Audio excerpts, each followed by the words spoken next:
the opening talk, which Julie Nossiter is going to give. Now, just a brief background to this.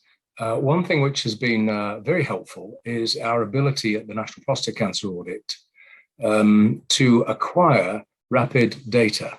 And rather than getting what we call a data feed every year, we now are able to get that quarterly, and that has been hugely helpful in interpreting and presenting the effects of the COVID pandemic on prostate cancer as it runs live almost. So Julie is going to go through this, and I think you'll find that the information is really quite illuminating. Julie, over to you, please.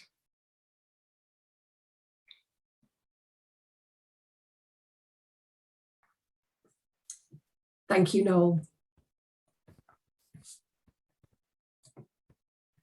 So yeah, as Noel mentioned, I'm Julie Nossiter. I'm the audit lead from the National Prostate Cancer Audit team. And I'd like to thank you for joining us in this first session, during which I'll present recent findings from the audit in exploring the impact of the COVID-19 pandemic. So these findings will set the scene for the upcoming panel discussion. So due to the time limitations that we have, we ask that you post your questions for the panel in the Q&A box during the presentation. So as I think we're all very familiar with, COVID-19 has had a profound impact on the care provided to patients, with delays in diagnosis and treatment due to the steps taken to mitigate viral transmission, changes to the provision of services in response to capacity pressures, and patients being reluctant to seek care.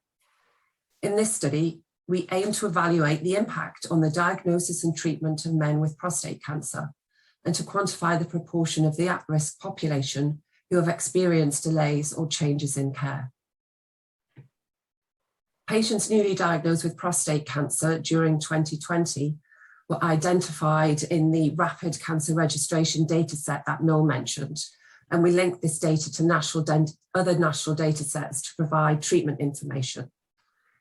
Using this linked data set, we determined diagnostic and treatment activity across all NHS providers of prostate cancer care in England throughout 2020, and compared this with the same calendar period in 2019. Patients were considered to be diagnosed or treated in the initial phase of the pandemic if the date of their diagnosis or treatment was between the end of March, i.e. from the 23rd of March, the day we're all very familiar with, the start of the first national lockdown, and the beginning of July, which specifically the 4th of July, which was the date when restrictions were eased.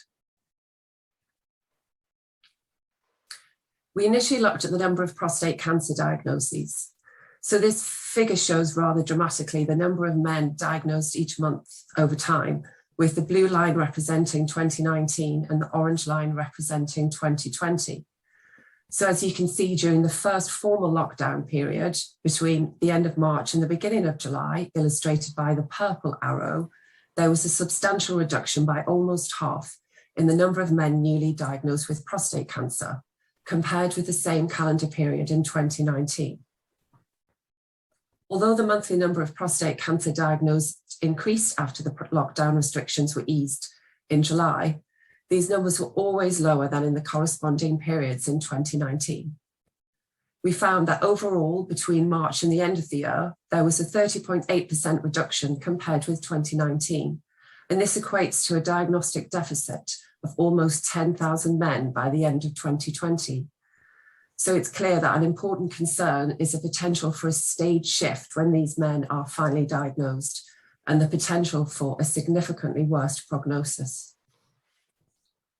We also found that since the start of the pandemic, that men were more likely to be diagnosed with a more advanced stage of disease and were slightly older compared with the previous year. We also looked at the number of prostate biopsies carried out and the type carried out.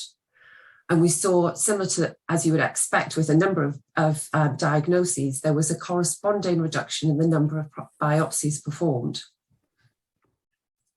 This figure shows the proportion of biopsies performed each month by the transperineal route in 2019, which is the purple bars, and in 2020, the green bars.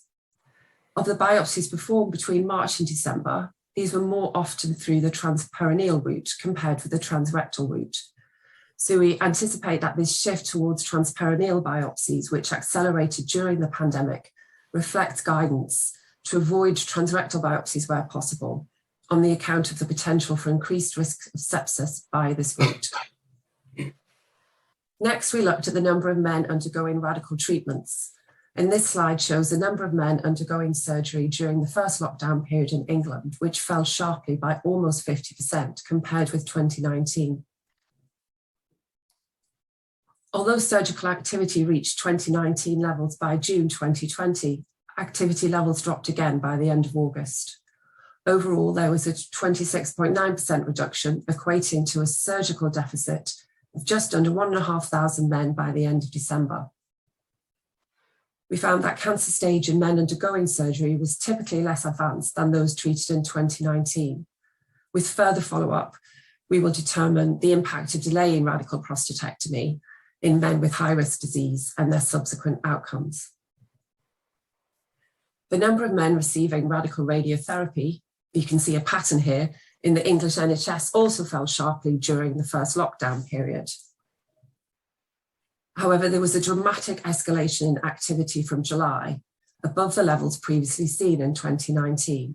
However, over time, activity was found to fall below 2019 levels from October onwards, and there was an overall reduction of approximately 14% for the period illustrated by the purple arrow, equating to a radio deficit of 1,500 men by December 2020.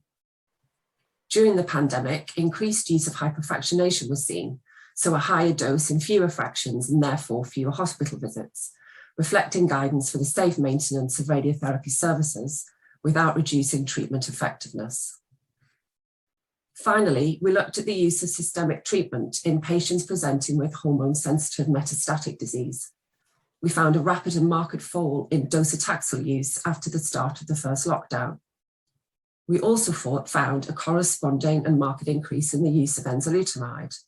So these findings reflect the publication of National Rapid Guidance in April 2020 and the recommendation for the use of treatments that are less immunosuppressive and can be administered at home. So this study provides comprehensive national evidence on the impact of the COVID-19 pandemic on prostate cancer care. So although activity rapidly increased after the end of the first lockdown, we found ongoing diagnostic and treatment deficits by the end of 2020, which is summarised in this table here. This indicates that significant additional capacity is required to address these COVID-related deficits in prostate cancer services in order to mitigate their impact on patient outcomes. However, it must be said, on a positive note, it was clear that the system responded flexibly and care changed and shifted very quickly during the pandemic to a pattern that tried to protect patients and also staff. So the results presented here in the study will be published shortly. In the new year, we will also publish our annual report on the 13th of January. And in this report, we will report on the variation of the impact of the COVID pandemic by region and by Cancer Alliance. With further follow-up, the audit will determine the impact of changes in diagnostic and treatment pathways during 2020 on subsequent patient outcomes. And with the availability of more recent rapid data, we will explore the impact of subsequent phases of the pandemic and ongoing measures to reduce transmission during 2020 on the ongoing recovery of prostate cancer services. So thank you for listening.